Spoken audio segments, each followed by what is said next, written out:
Breaking news! In downtown Portland, the rhombus has escaped. Next, we have our shape correspondent, Ty Angle, who will be telling us about how to identify the rhombus. Hello, I am Ty Angle, and I will be telling you how to identify a rhombus. So, the most noticeable of the rhombus traits is that it is a parallelogram, and the sides are all congruent to each other. Another pretty interesting fact is that the opposing angles are congruent to one another, and that the consecutive interior angles are supplementary. The last interesting thing you may want to know to identify a rhombus is that the diagonals will bisect the angles they originate from. These diagonals will also be each other's respective perpendicular bisectors. As you can tell from these very intriguing facts, the rhombus is a very dangerous specimen and must be found as soon as possible.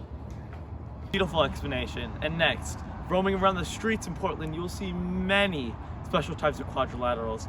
However, for this case, we're solely looking for a rhombus. An example of a rhombus that you'll see walking around in Portland is a sign like this. Now, this is a perfect example of what a rhombus looks like, and this is the most commonly used rhombus that we see in Portland. We know they're on the loose and they are dangerous, so please exercise caution around these objects. Thank you for your cooperation. Now, to confirm some of these traits that we've discussed earlier, we're sending you over to Ollie for an analysis. One of the most recognizable traits of this criminal is the fact that their diagonals bisect their angles.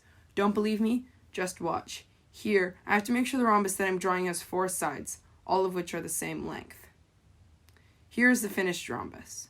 Now we need to draw the 2 diagonals of the rhombus. 1 and 2. That should be good.